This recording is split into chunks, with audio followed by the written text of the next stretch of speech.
I'd like to call the joint meeting of the Internal Services and Health and Human Services Committees to order. First order of business is Pledge of Allegiance. Please rise. I pledge allegiance to the flag of the United States of America and to the republic for which it stands, one nation, under God, indivisible, with liberty and justice for all. Thank you. I need a motion to adopt the agenda. Romano adopts the agenda. Support.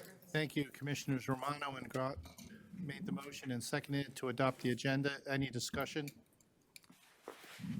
Hearing none, please vote.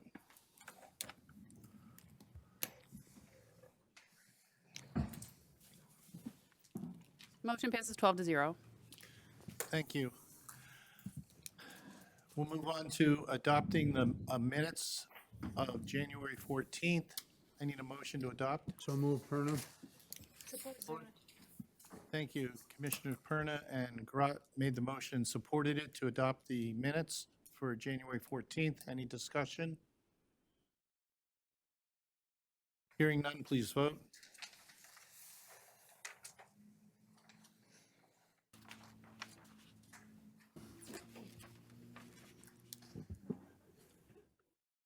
Motion passes 12-0.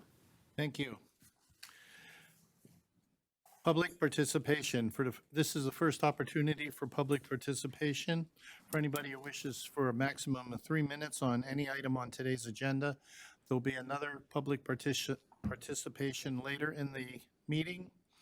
At that time, it'll be for any subject, but right now it's for any items on today's agenda. Any public participation? Public participation?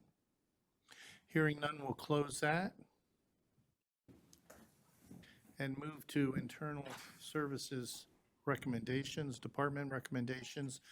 The first 6A is Tyler Technologies, upgrade Tyler Courthouse technology to SaaS, $90,315. Jaco, are you going to speak on that? I need a motion to move to full board. So moved. Thank you. Commissioner Lucido and Zinner made the motion and seconded it to move this item to full board. Jaco? Good afternoon, Commissioners.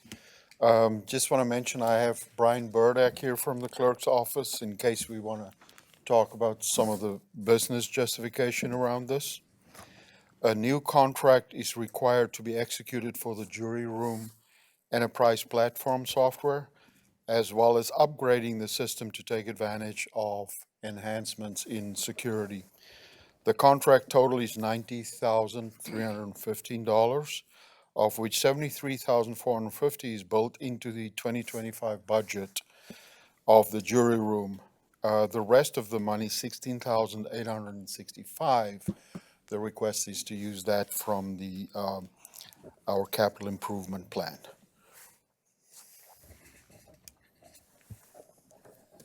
Seeing no speakers, please vote.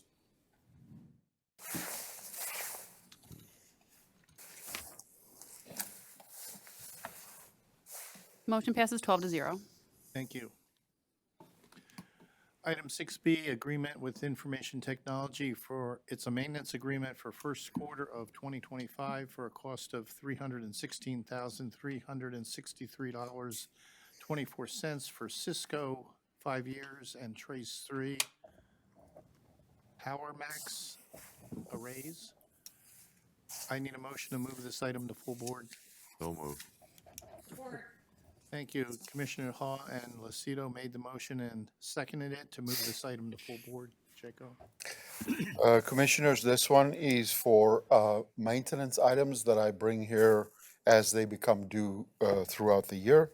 The first one is for our Cisco Flex licensing support. This is the fifth payment of 5 payments at $200,608,000, and then also our Trace 3 PowerMax arrays, which is the system that keep all the servers in the county up and running. That maintenance and purchase of those arrays was also done over a 5-year term, And that has been completed, so now we're just paying maintenance every year to the vendor. Thank you. Commissioner Hall? Thank you, Chair. Jacob, could you take a minute and explain Cisco Flex licensing support? This is 505, what exactly they do?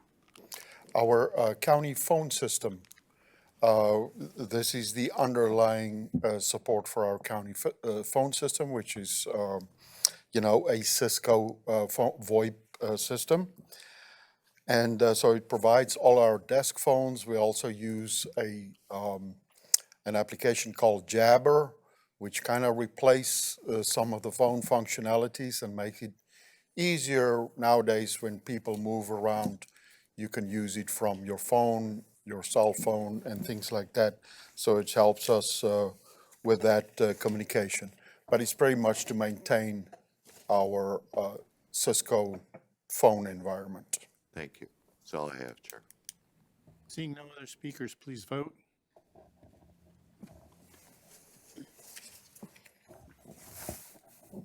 Motion passes 12-0. Thank you. Thank you, Commissioners. Item 6C, budget amendment for facilities and operations for the Macomb County Service Center Phase 3 site electrical upgrades, $168,810. I need a motion to move to full board. So moved. Support. Thank you. Commissioner Hall and Perna made the motion and seconded it to move this item to full board. Ben? Good afternoon, Commissioners, again. Item 6C and 6D, it's a contract amendment, or contract and a budget amendment for DiClemente Siegel Design, formerly we call them DSD, amount of $168,810 for the Service Center Powerhouse Phase 3 electrical project. The amendment is to the original design contract with DSD that was signed back in, actually, believe it or not, 2021. It was attached in your packet that you have today. It was for the Phase 3 site electrical upgrades. As design on this project was nearing completion, the central intake and assessment center project started coming to fruition. So what we did was we ended up putting a halt to that design, the original Powerhouse design, in the case that something would happen with central intake that would require us to add to this project. Indeed, that did happen. We are moving the secondary data site for the county into the Powerhouse structure. And also new power feeders for the jail tower, as well as central intake and assessment center. This contract adjustment memo that's included is a reconciliation of architectural engineering service fees that are required based on actual costs of the bids that went out and were previously brought to you guys in November, December, or in that time frame. Thank you. Commissioner Sabatini? Thank you, Chair. Hey, Ben. Hi. In regards to Martha T. Berry, I know that they were having issues with their electrical switches and some older things within their building that they are looking to get replaced. Is this something, I know we've been trying to piggyback on certain contracts when we have contractors out Yeah. there. Is this an opportunity, or is this something that we could roll in with them possibly? So this project in particular, Phase 3, the major component of this is really Martha T. Berry. We're replacing the original power feeders to that facility. We're also removing there's some super old generators that they have. We're putting them on the new ones that are currently existing. So we're doing a tremendous amount of work for Martha T. Berry currently in this project. And it's all needed infrastructure upgrades. There's some additional work they've been kind of chattering about.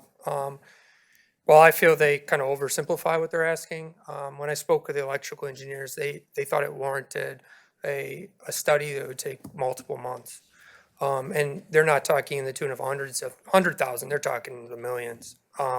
The systems that they've kind of put together at Martha T. Berry over the years with different additions and whatnot are very complex systems. And as a county, I wouldn't move forward with the projects, kind of these parts they're asking about, without doing a full engineered electrical study on that.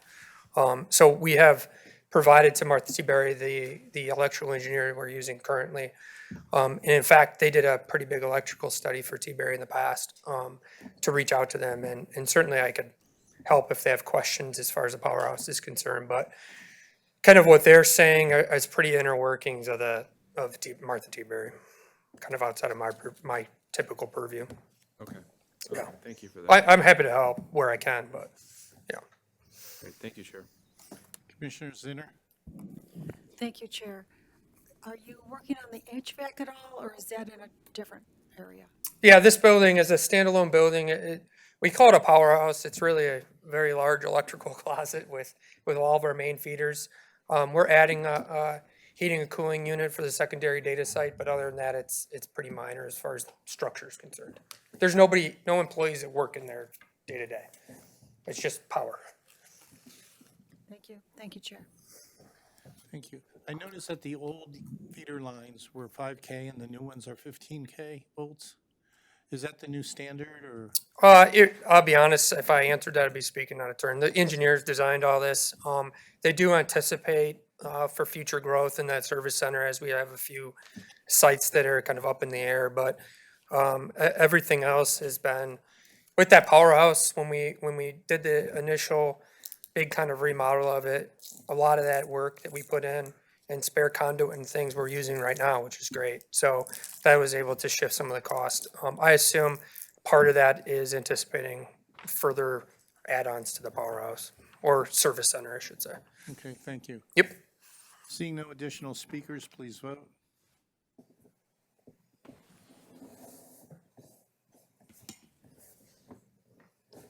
Motion passes 12-0. I should have added 6D to 6C when we started this, so if there's no objection, we'll take a vote on 6D. Support. Thank you. Motion to move 6D to full board by Commissioner Lucido, seconded by Commissioner Howard. Please vote.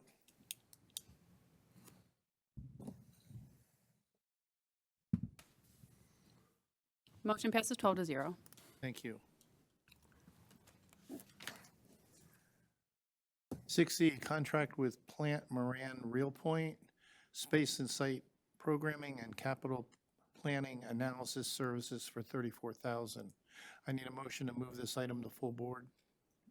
Support. Thank you. There's too many all at once. Commissioner Grow and Howard made the motion and seconded it to move this item to full board. Ben? Item 6C is a contract with Plante Moran Realpoint for space and site programming and capital planning analysis in the amount of $34,000. Duration of this analysis is approximately 5 months.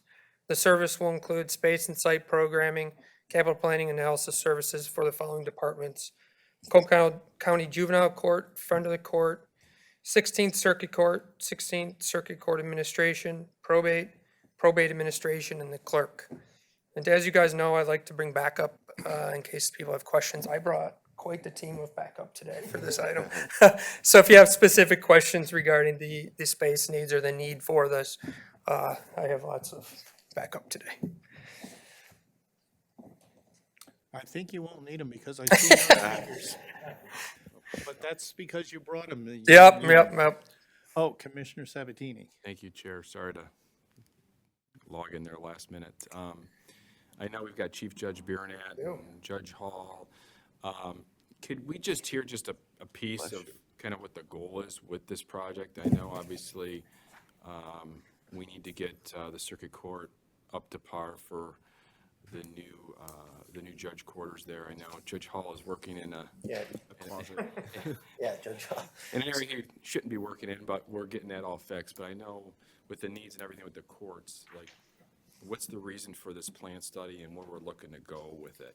The space needs study for, there's. Excuse me, Judge, could you speak into that microphone? Oh, sorry. Thank you. For the probate court, front of the court, juvenile court, but with respect to, like, for Judge Hall, right now, he's down the hall from Judge Coretti's court. So he does not have, he has a hearing room, so he has like half of a court, or less than 1/3 of a court, and he's in a conference room. So he doesn't have a chambers, he has a conference room. So essentially we have 2 judges sharing one space. What would you be normally one judge's space? That's maybe the primary our primary goal is to fix that or to address that issue. And then the other ones want to speak on? Yeah, we're in the old county building. We are sharing hearing rooms with our juvenile referees right now. Our friend of the court had to build out some space for employees to have offices. So we're just kind of at max capacity right now. And we just would like to have a good picture of what it looks like going forward. We anticipate growth because of a new judicial resource report that we'll be getting this year. Every year it shows that we need more judicial officers. We're not asking for that right now, but we think it'll show that. So we just want to have a plan in place like for the next decade of what we're going to need. And that would be the start of this. So this is, we're being proactive. Yes. Yes. Basically is what we're doing here to try and figure out what our needs are going to be going forward. Going down the road. Okay, great. Thank you, Judge. Thank you, Chair. Thank you. Seeing no other speakers, please vote.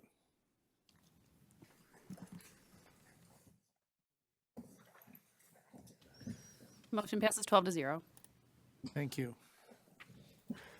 Last item for internal services, Synergy Consulting Engineers, Energy Audit and Facility Condition Assessment for various buildings, $99,306. I need a motion to move this to full board. So moved. Support. Thank you, There Commissioner. goes all your support. Ben. Lost all my backup. Now we have a lot of questions. You're beating the snow. Yeah. Commissioners Howard and Hahn made the motion and supported this to move 6F to full board. Ben? Sounds good. Item 6F, this one's easy because we found funding for this. So contract with Synergy Consulting Engineers for energy audit and facility condition assessment, the amount of $99,306.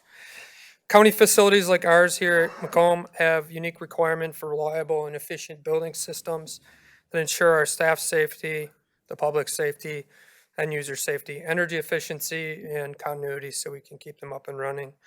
F&O was awarded $100,000 from the Community Energy Management Program grant to cover the expense of this contract. This project, I'll be honest, in F&O, I think this is the first grant outside of the DTE lighting LED savings grants that we've done that F&O that I know of has done. And we frankly couldn't have done it without planning. Amanda's here. Say hi. Amanda did a lot of legwork on this, finding us money, not just for this project, but for other projects that we have going, moving forward in the county. The contract includes performing energy efficiency audits on 3 county buildings, the admin building, old county building, and the courthouse.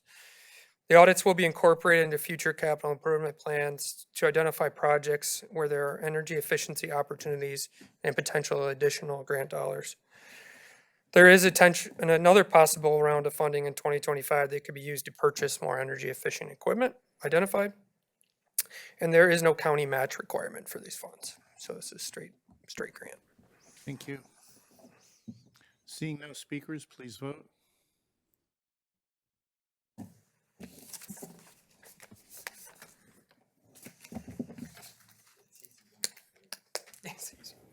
Thanks, Commissioner. Motion passes 12-0. Thank you. It's now my pleasure to turn the gavel over to Commissioner Lucido for the Health and Human Services Committee.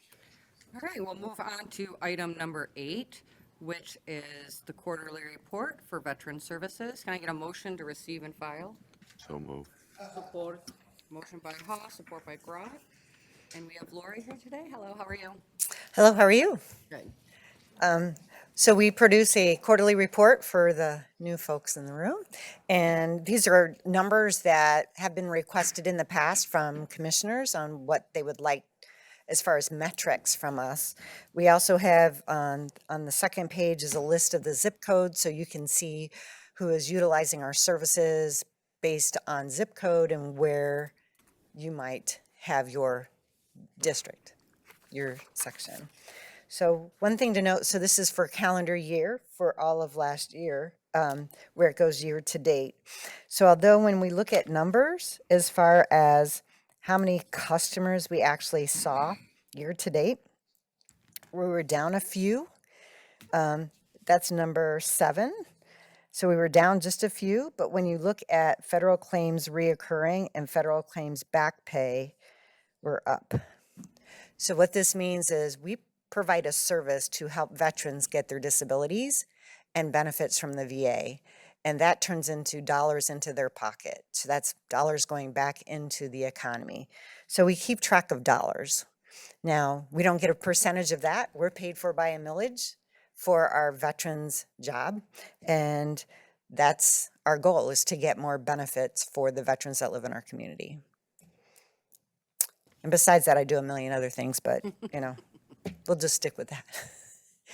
All right. Well, Commissioner Howard. I just wanted to say that you guys do a great job. I think the first thing I did as a commissioner officially was going to a veterans coffee hour that you Oh, guys nice. had in Warren, and it was very terrible weather, but it was highly attended, and it's been awesome to see. There were several people in that room that was their first time doing anything, and then they've been consistently engaged in other things that the city has done. But it was all sparked because of the work that you guys did in the veteran coffee hour that helped get them plugged into some other local groups and commissions there in the city. So thank you so much. Thank you. Commissioner Sabatini. Thank you, Chair. Hi, Laura. Hi, sir. The zip code report, I think this is the first time we've seen this report. No? We've seen it before? No, we give it to you quarterly. Quarterly? I think it's been about 2 years since Okay. we've been keeping it or producing it, because you all asked for it a few years ago, saying, I want to know who's in my count or in my area that's utilizing our services. And the one zip code that reports nothing is Tacom, Detroit Garden. There's nobody that lives there. Okay.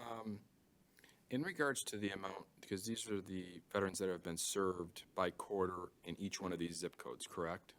Correct. Do we know what the total amount of veterans is in each one of these zip codes? No, We don't. Why do we not know that? because the VA does not drill down that far. I have seen reports in the past, maybe 10 years ago, 12 years ago, that drilled down to possibly zip code. But the VA provides us data, and that data pretty much comes down to the lowest level is county.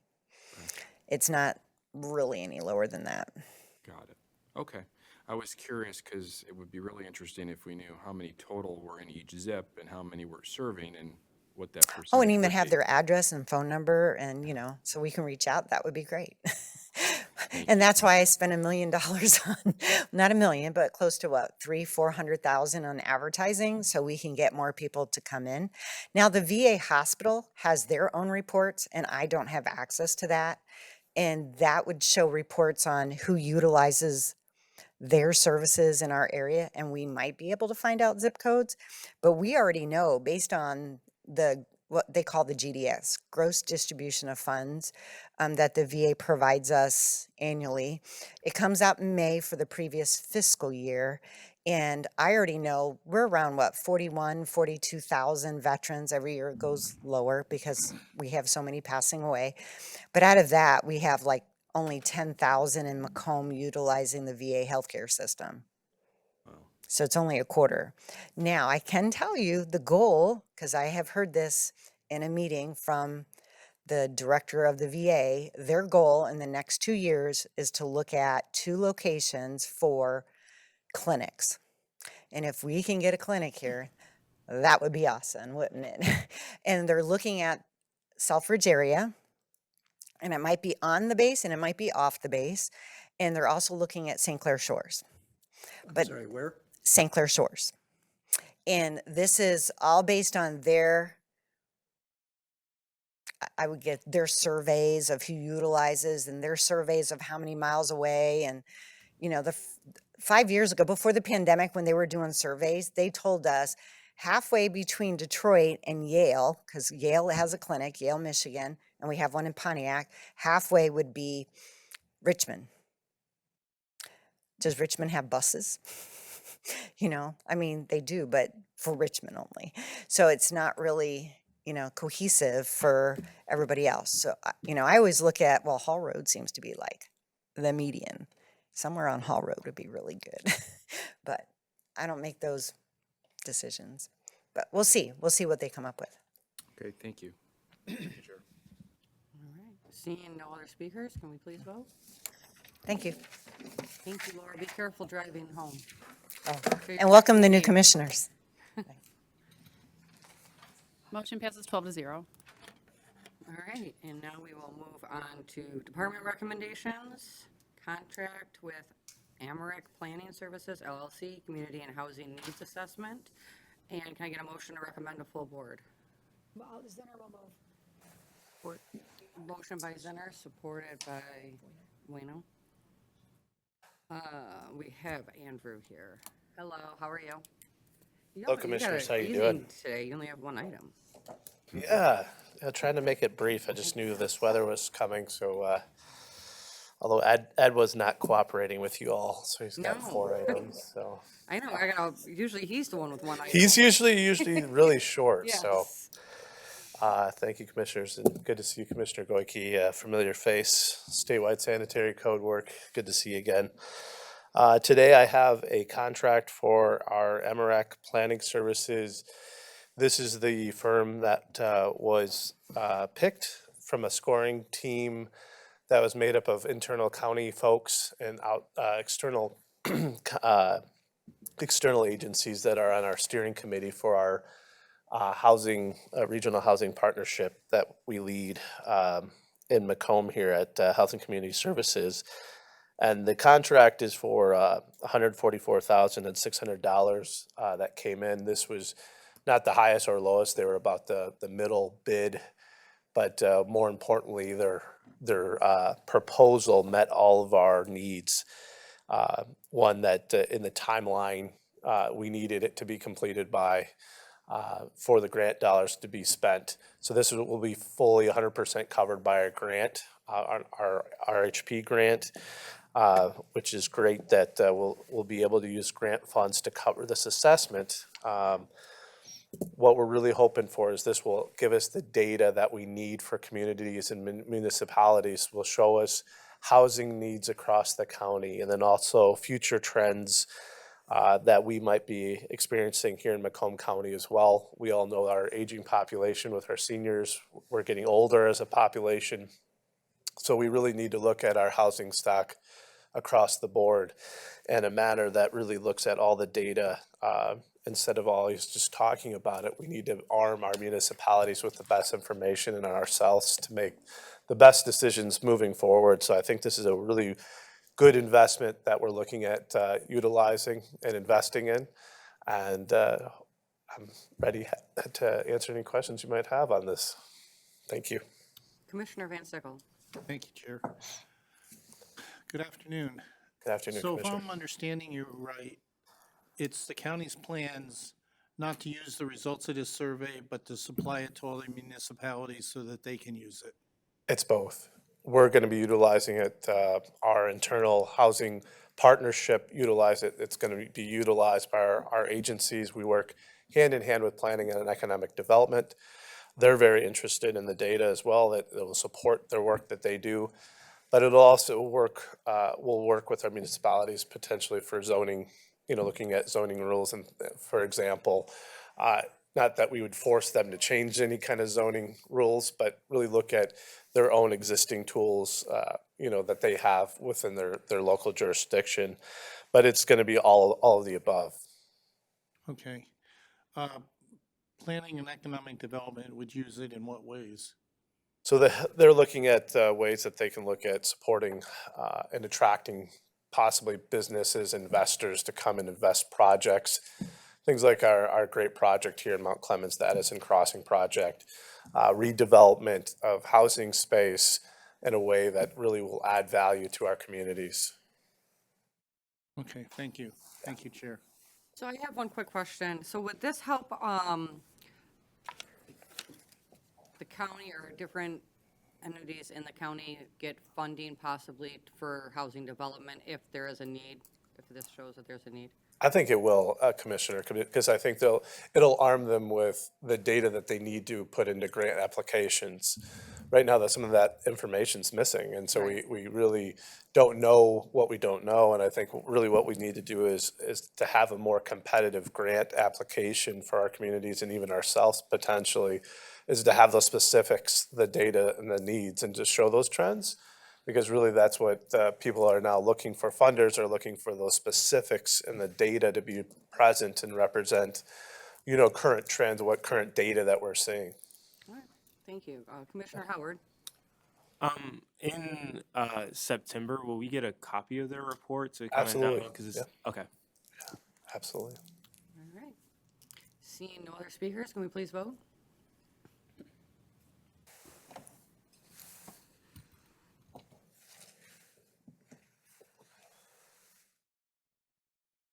Motion passes 12-0.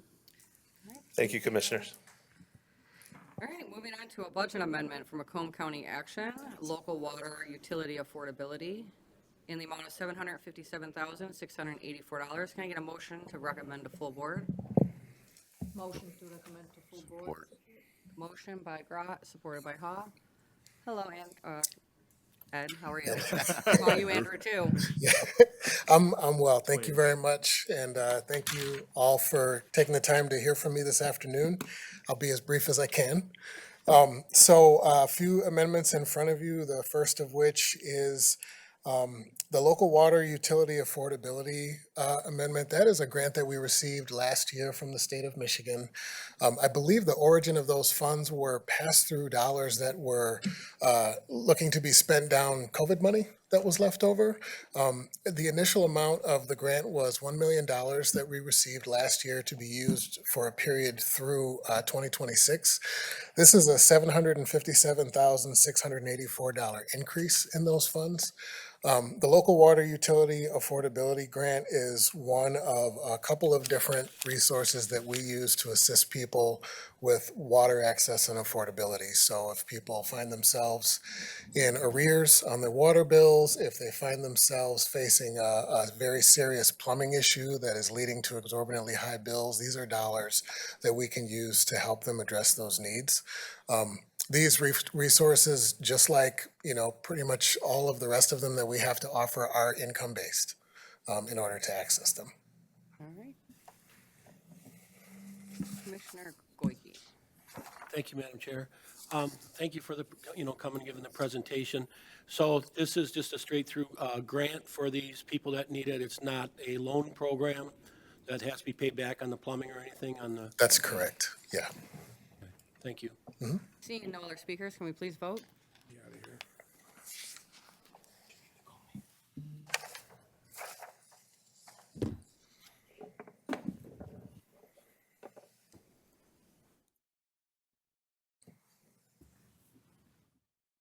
Motion passes 12-0.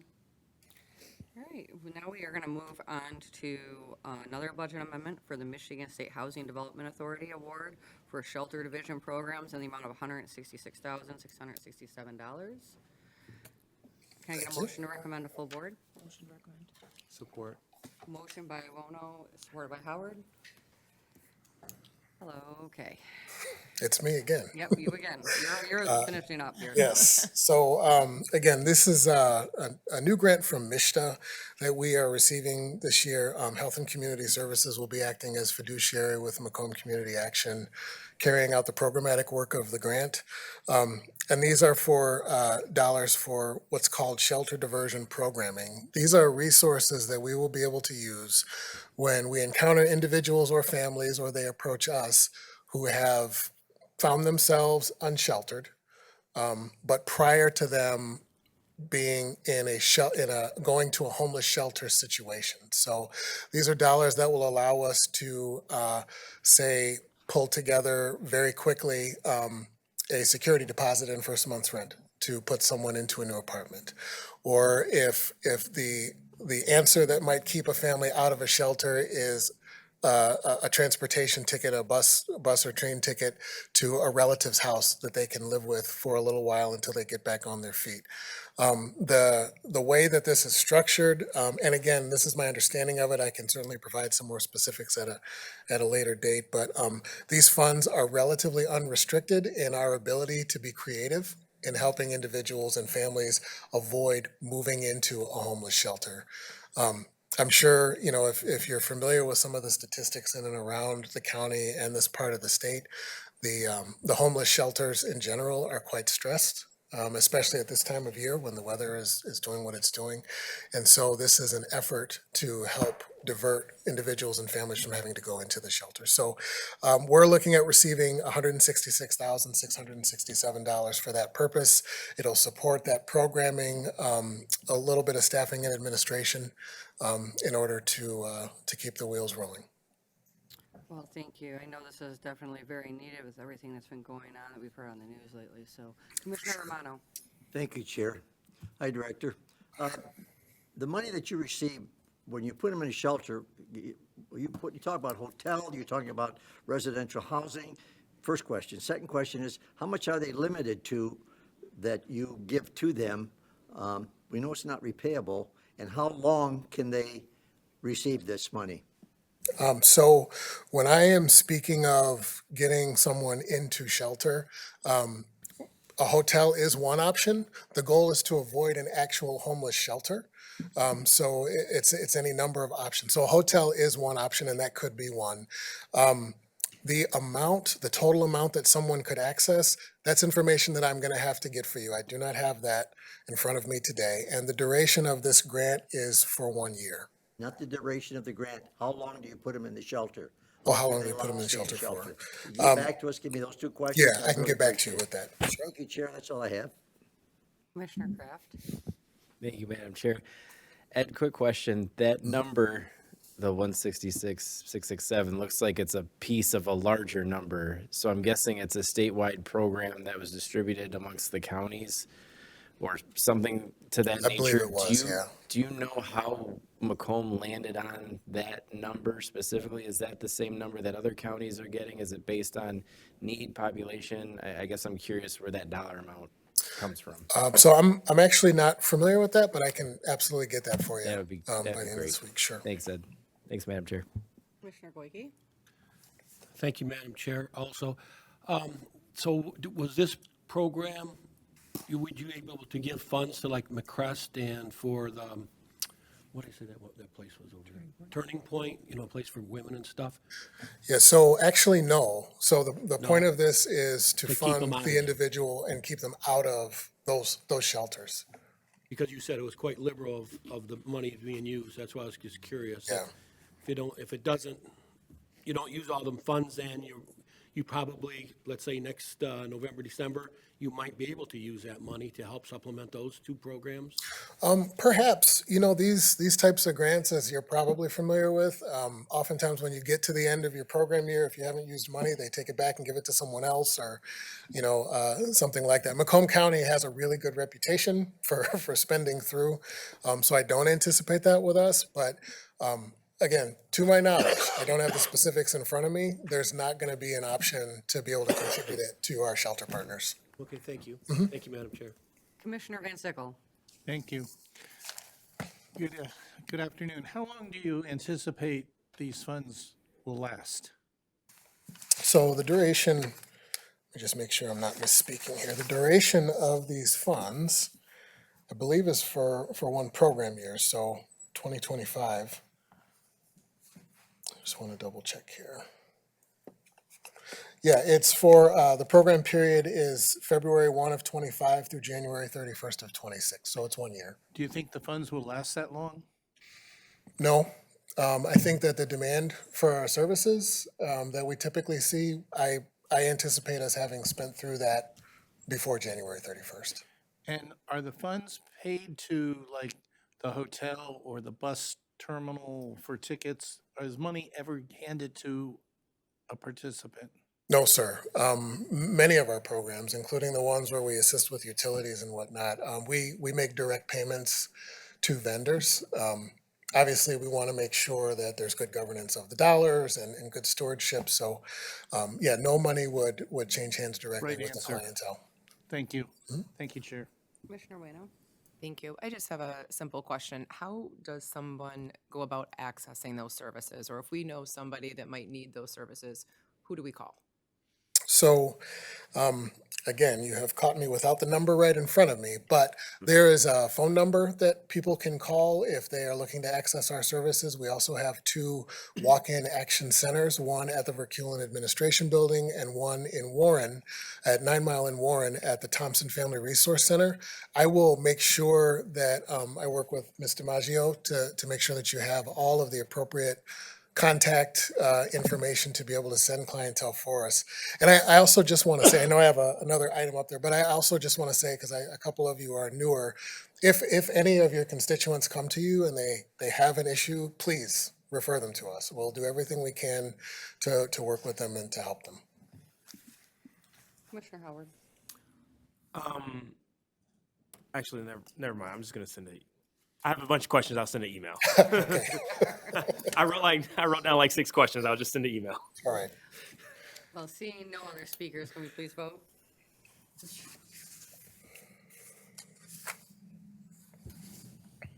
Motion passes 12-0.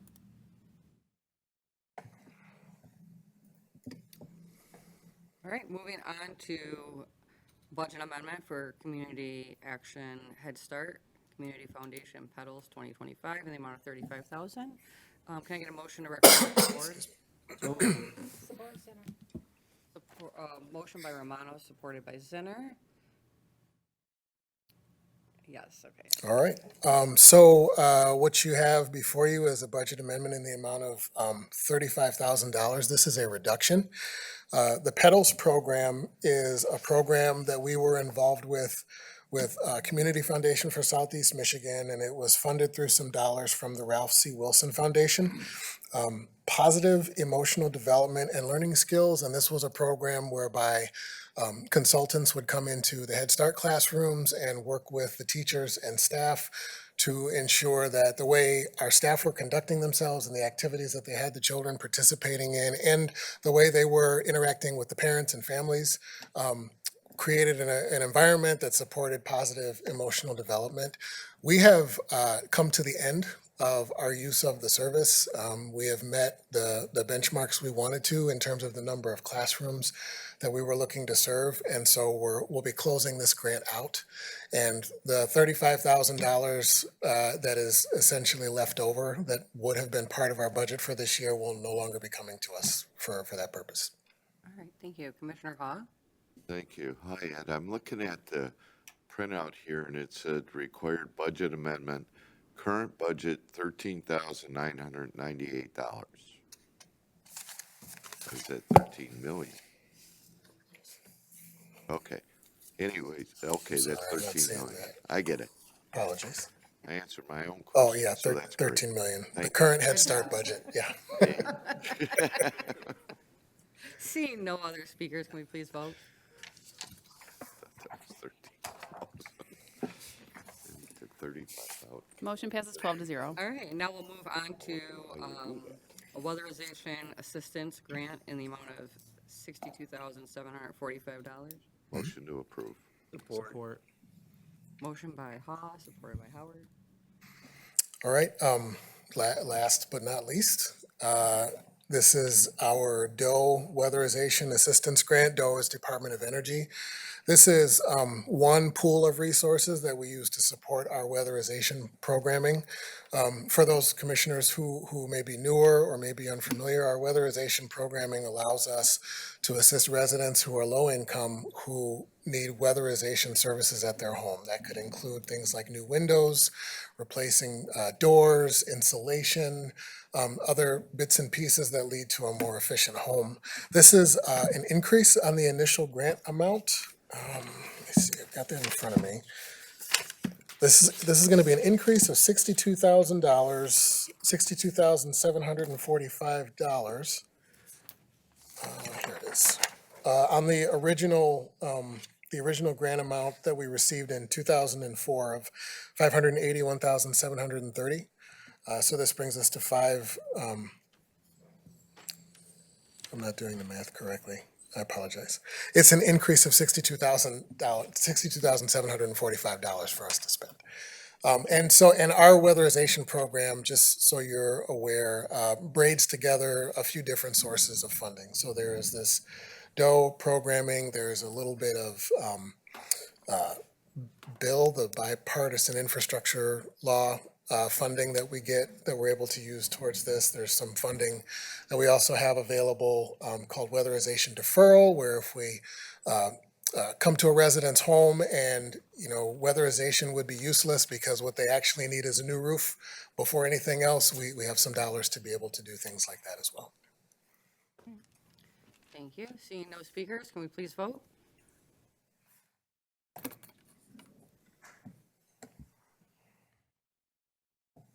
Motion passes 12-0. All right, thank you for coming out, and be Yeah. safe driving home. Yeah, my pleasure. You guys too. All right, we'll move on to item 10, which is public participation. This is an opportunity for the public to participate. For those who wish to speak for a maximum of 3 minutes on any issue. Seeing none, we'll close public participation and move on to commissioner comments. And seeing no speakers. Motion to adjourn. Support. Motion by Haas, supported by Howard.